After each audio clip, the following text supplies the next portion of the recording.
बिस्मिल्लाहिर्रहमानिर्रहीम। अस्सलाम वालेकुम स्टूडेंट। आज हम क्लास 9 का मॉडल पेपर के एमसीक्यू सॉल्व करेंगे। ये एमसीक्यूज़ बहुत इंपॉर्टेंट हैं और बोर्ड के पेपर में भी इसी तरह के एमसीक्यूज़ आ सकते हैं। अगर आपने अच्छे से ये वाली वीडियो समझ ली, पूरी अच्छे से सारे कॉन्सेप्ट समझ लिए, तो आपके एमसीक्यूज़ आसानी से सॉल्व हो सकते हैं। अब शुरू करते हैं फर्स्ट एमसीक्यू से। फर्स्ट एमसीक्यूज़ है आपका, a triangle having no side congruent is called scalene, isosceles, equilateral, acute. अब आपके पास चार ऑप्शन है। अब आपको पता है कि जब भी ट्रायंगल की तीनों साइड्स इक्वल होंगी तो वो क्या होगा, इक्विलैटरल ट्रायंगल। अब अगर किसी साइड के दो साइड्स कॉन्ग्रुएंट होंगे तो फिर वो होगा आइसोसेलेस। इसी तरह से किसी भी ट्रायंगल की अगर कोई साइड कॉन्ग्रुएंट नहीं होगी तो उसको हम क्या बोलेंगे, स्केलेन ट्रायंगल। तो इसका करेक्ट ऑप्शन कौन सा है, स्केलेन। अब सेकंड एमसीक्यूज पे आते हैं। सेकंड एमसीक्यूज है, if log x 100 is equals to 2 then find x. X आपने फाइंड करना है। तो यहाँ पर आपने चैप्टर 3 का एमसीक्यूज है ये, और चैप्टर 3 में आपने इस तरह का एक लॉ पढ़ा होगा। लॉ क्या है आपका, तो हम सॉल्व करते हैं। देखें,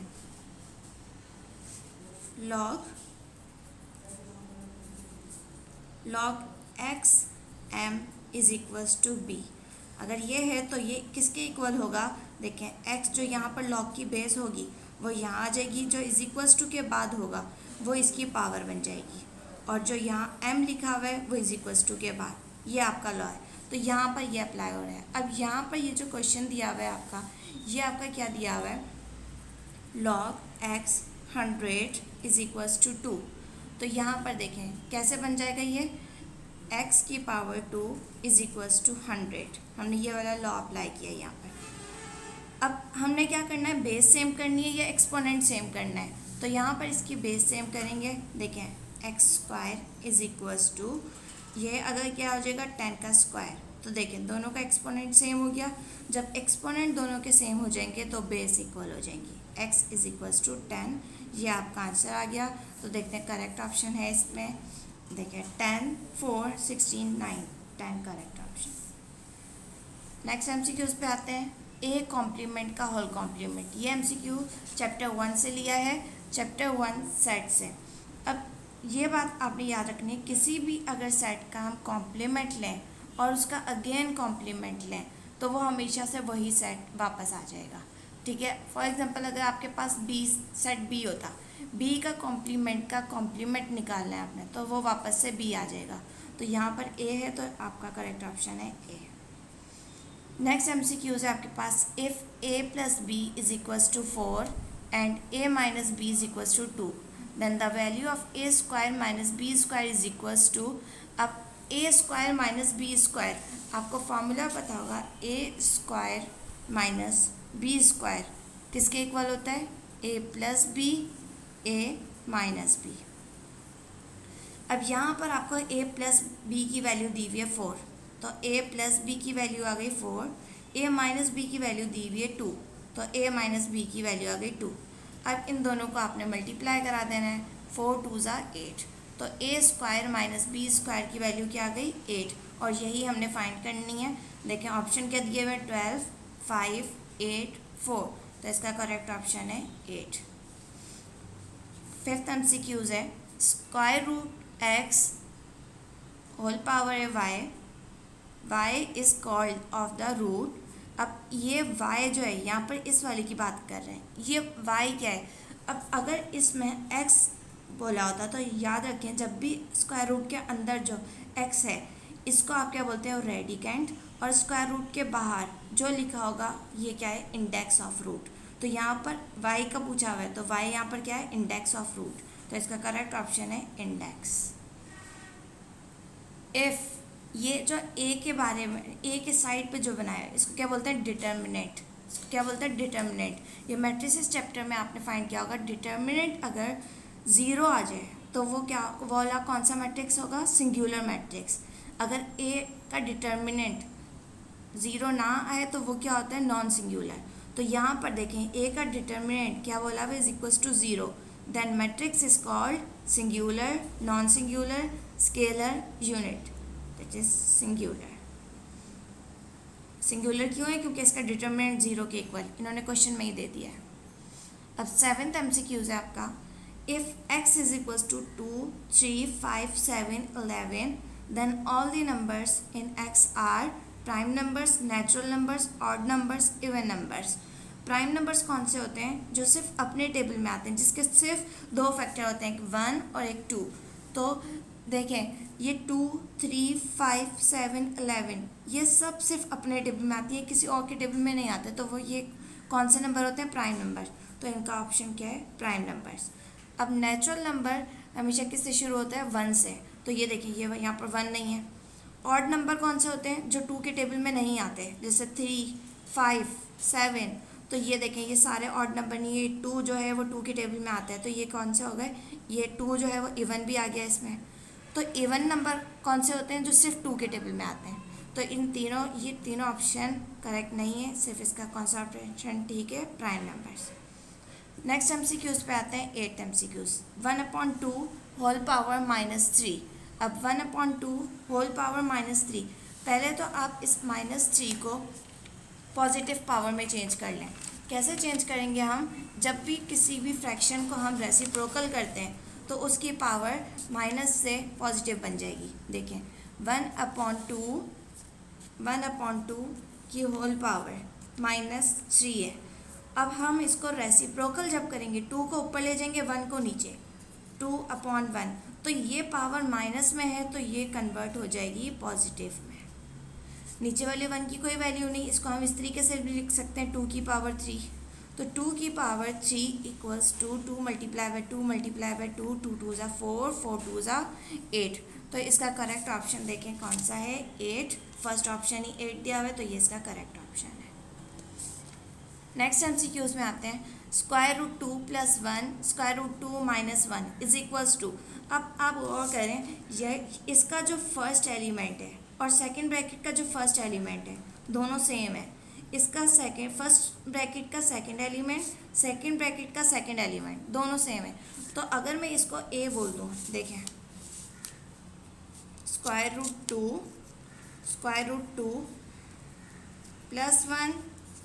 √2 - 1। अगर मैं इस √2 को a बोल दूँ और इसको b बोल दूँ, ये a ये b, तो नोट करें, देखें फॉर्मूला बन रहा है a + b a - b। तो ये फॉर्मूला किसके इक्वल होता है? देखें a + b a - b, ये आपके पास फॉर्मूला होता है, इक्वल होता है ये a² - b²। तो यहाँ पर a क्या है? √2, तो यहाँ पर √2 का स्क्वायर हो जाएगा माइनस b का स्क्वायर, b यहाँ पर क्या है? 1 का स्क्वायर। स्क्वायर रूट से स्क्वायर कैंसिल हो जाएगा, यहाँ बच गया 2 - 1 का स्क्वायर 1, 2 - 1 1। अब देखते हैं इसमें करेक्ट ऑप्शन कौन सा है? 2 0 1 1 is correct option. Now next MCQ, the additive inverse of a - b is. अब एडिटिव इनवर्स कौन सा होता है जिसको इसमें ऐड करके आंसर आ जाए आपके पास 0? एडिटिव इनवर्स कौन सा होता है जिसको इसके साथ ऐड करके आंसर क्या आ जाए? 0। आपने पढ़ा होगा, देखें ये चैप्टर 2 से MCQs भी है। चैप्टर 2 में देखें a + b is equals to 0, और ये a और b दोनों किससे बिलोंग कर रहे हैं? रियल नंबर से। तो ये जो b है अगर इस a में ऐड करें तो आंसर 0 आएगा। तो इसका मतलब b जो है वो इस वाले a का क्या है? Additive inverse. तो यहाँ पर हम देखते हैं इसका एडिटिव इनवर्स कौन सा है। देखें a - b गिवन है। अब इसमें हम बारी बारी ऑप्शन रख कर देखते हैं कि कौन सा इसका एडिटिव इनवर्स है जिससे हमें आंसर 0 मिल रहा है। तो a - b a + b, इसमें ऐड कर दें a + b। देखें -b + b दोनों सेम है, साइन ऑपोजिट है, ये एक दूसरे से कैंसिल, a + a 2a। तो देखें that is not equals to 0, तो ये 0 के इक्वल नहीं है। तो इसका मतलब ये एडिटिव इनवर्स, इसका फर्स्ट ऑप्शन तो रॉन्ग हो गया। अब सेकंड ऑप्शन को इसको देखते हैं, a - b। अब इसमें ऐड करा दें सेकंड ऑप्शन। सेकंड ऑप्शन क्या है? -a + b, -a + b। देखें a - b plus minus minus a plus b। अब कैंसिल आउट करें, a और a सेम है, साइन ऑपोजिट है, इसका कोई साइन नहीं प्लस है, a से a कैंसिल, इसी तरीके से माइनस बी प्लस बी सब कैंसिल इक्वल्स टू ज़ीरो। तो ये इसका मतलब ये माइनस ए प्लस बी ये इसका क्या है आ गया एडिटिव इन्वर्स। तो एडिटिव इन्वर्स क्या होता है, जब हम किसी नंबर में उसका नंबर ऐड करें तो उसको सॉल्व करने से ज़ीरो आंसर आ जाए। ऐसे अगर आपसे पूछा होता मल्टीप्लिकेटिव इन्वर्स, तो मल्टीप्लिकेटिव इन्वर्स में हम मल्टीप्लाई करके चेक करते हैं। मल्टीप्लाई चेक करके आंसर ज़ीरो नहीं बल्कि वन आना चाहिए। मल्टीप्लिकेटिव इन्वर्स में मल्टीप्लाई करके आंसर वन आना चाहिए, एडिटिव इन्वर्स में ऐड करके आंसर ज़ीरो आना चाहिए। नेक्स्ट एमसीक्यूज़ पे आते हैं। नेक्स्ट एमसीक्यूज़ आपके पास है 8 की पावर 1/3, 36 की होल पावर 1/2। अब इसको देखें कैसे सॉल्व करेंगे आप। देखिए 8 की होल पावर क्या है 1/3 मल्टीप्लाई 36 की होल पावर क्या है 1/2। अब इसकी होल पावर क्या है 1/3, तो नीचे देखें क्या है 3, तो हम इसको ऐसे नंबर में ब्रेक करेंगे कि जिसकी होल पावर क्या बन जाए 3। तो देखिए 2 को अगर मैं 3 टाइम मल्टीप्लाई करूँ तो 8 बन जाएगा। तो ये मैं इस तरीके से लिख सकती हूँ 2 की होल पावर 3 1/3 मल्टीप्लाई। अब यहाँ पर होल पावर में के नीचे क्या लिखा हुआ है 2, तो हम इसको ऐसे नंबर में ब्रेक करेंगे जिसको 2 बार मल्टीप्लाई करके 36 बनता हो। तो देखें 6 का स्क्वायर क्या होता है 36। अब जब ब्रैकेट के अंदर भी पावर होती है ब्रैकेट के बाहर भी पावर होती है वो एक दूसरे से कैंसिल आउट हो जाती है। यहाँ सिर्फ क्या बच गया 2 मल्टीप्लाई बाय 6, 2 6 12। अब देखते हैं 12 इसमें है या नहीं। देखें 8 12 is the correct option. Next है एमसीक्यूज आपके पास x की whole power 4 plus 64 can be make a perfect square by adding. अब इसको आपने परफेक्ट स्क्वायर बनाना है। परफेक्ट स्क्वायर का आपको फॉर्मूला पता होना चाहिए। परफेक्ट स्क्वायर का फॉर्मूला क्या होता है आपके पास a प्लस बी का होल स्क्वायर इक्वल है a square plus 2ab plus B square. इस फॉर्मूले को हम क्या कहते हैं परफेक्ट स्क्वायर का फॉर्मूला। अब यहाँ पर देखें x की होल पावर 4, अगर x की होल पावर 4 प्लस 64 है, x की होल पावर प्लस 60 x की होल पावर 4 प्लस 64। अब देखें इसको अगर मैं बोल दूँ कि ये क्या है a, इसको मैं बोल दूँ b, तो देखें ये किसका स्क्वायर बन रहा है एक्स स्क्वायर का होल स्क्वायर, एक्स स्क्वायर का होल स्क्वायर। 2 2 ज़ा 4 वापस से वो बन गया। और इसको मैं बीच में क्या आना चाहिए 2ab, तो a और b को फिलहाल ऐसे रहने दें प्लस बी स्क्वायर। बी यहाँ पर क्या है 64, तो ये किसका स्क्वायर बन रहा है 8 का, 8 8 ज़ा 64, तो ये क्या किसका बन गया 8 का स्क्वायर। एक्स स्क्वायर का होल स्क्वायर x4, 8 का स्क्वायर 64। अब बीच में एक टर्म मिसिंग है यहाँ पर, तो बीच में यहाँ पर क्या आना चाहिए 2ab, तो a जो है ये अंदर वाला एलिमेंट है, b ये है, तो a की जगह लिख दें एक्स स्क्वायर, जहाँ पर b है वहाँ पर लिख दें 8। तो इसको सॉल्व करें एक्स स्क्वायर का होल स्क्वायर प्लस 2 8 ज़ा 16 एक्स स्क्वायर प्लस 8 का स्क्वायर। तो देखें हम 16 एक्स स्क्वायर को अगर ऐड कर दें इसमें तो ये क्या बन जाएगा परफेक्ट स्क्वायर का फॉर्मूला एक्स स्क्वायर प्लस 8 का होल स्क्वायर। इस फॉर्मूले को अगर मैंने बंद कर दिया तो ये परफेक्ट स्क्वायर का फॉर्मूला बन जाएगा। तो क्या ऐड कराने से बन रहा है 16 एक्स स्क्वायर। तो देखें यहाँ पर ऑप्शन है इसका 4x square, 8x square, 2x square, 16x square. तो देखें 16x स्क्वायर इसका करेक्ट ऑप्शन है। अब से 13th एमसीक्यूज देखें a upon square root a is equals to. अब आपने इसको सॉल्व करना है। देखें a, अब याद रखें जब कभी भी डिनोमिनेटर में स्क्वायर रूट नहीं आना चाहिए, तो अगर डिनोमिनेटर में स्क्वायर रूट आ जाए तो आपने उसी से ही इसको मल्टीप्लाई करा देना है, डिवाइड करा देना है। देखें a upon square root a upon square root a है, तो आप स्क्वायर रूट a से ही इसको मल्टीप्लाई कराएं, स्क्वायर रूट a से ही इसको डिवाइड करा दें। तो देखें a स्क्वायर रूट a, ये a स्क्वायर रूट a बन गया, और यहाँ पर a मल्टीप्लाई बाय a, दोनों स्क्वायर रूट में हमने एक स्क्वायर रूट करके इन दोनों को स्क्वायर रूट के अंदर कर दिया। अब देखें ये इसका पेयर बन गया, क्या बन गया a square root a upon ये क्या बन गया a स्क्वायर, स्क्वायर से स्क्वायर रूट कैंसिल हो जाएगा। यहाँ पर क्या बच जाएगा a square root a upon a से a कैंसिल, सिर्फ आपके पास क्या बन जाएगा square root a, square root a।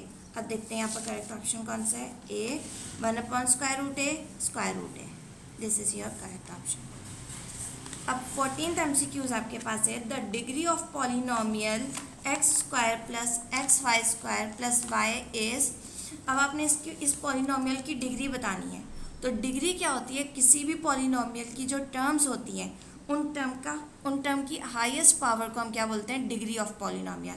तो अब देखें इसकी हाईएस्ट पावर है 2, यहाँ पर भी 2 आपको नज़र आई है, यहाँ पर कोई पावर नहीं है, नहीं 1 है, तो इन दोनों में से होगी। लेकिन इस यहाँ पर सिर्फ एक सिंगल टर्म है x², लेकिन यहाँ पर y² के साथ x भी है। तो अगर इस तरह से मल्टीप्लिकेशन की फॉर्म में होगा तो हम उन सब की पावर को ऐड करा देंगे। जैसे यहाँ पर देखें 14th वाले MCQs में x बीच वाली टर्म क्या है, xy², x की पावर क्या है 1, तो हम इसकी पावर्स को ऐड करा देंगे, 2 + 1 3, तो इसकी डिग्री क्या होगी 3, 2 3 4 1, 3 इज द करेक्ट आंसर। अब हम नेक्स्ट MCQs करते हैं। नेक्स्ट MCQ है आपके पास 15, the cartesian product of sets A and B is written S.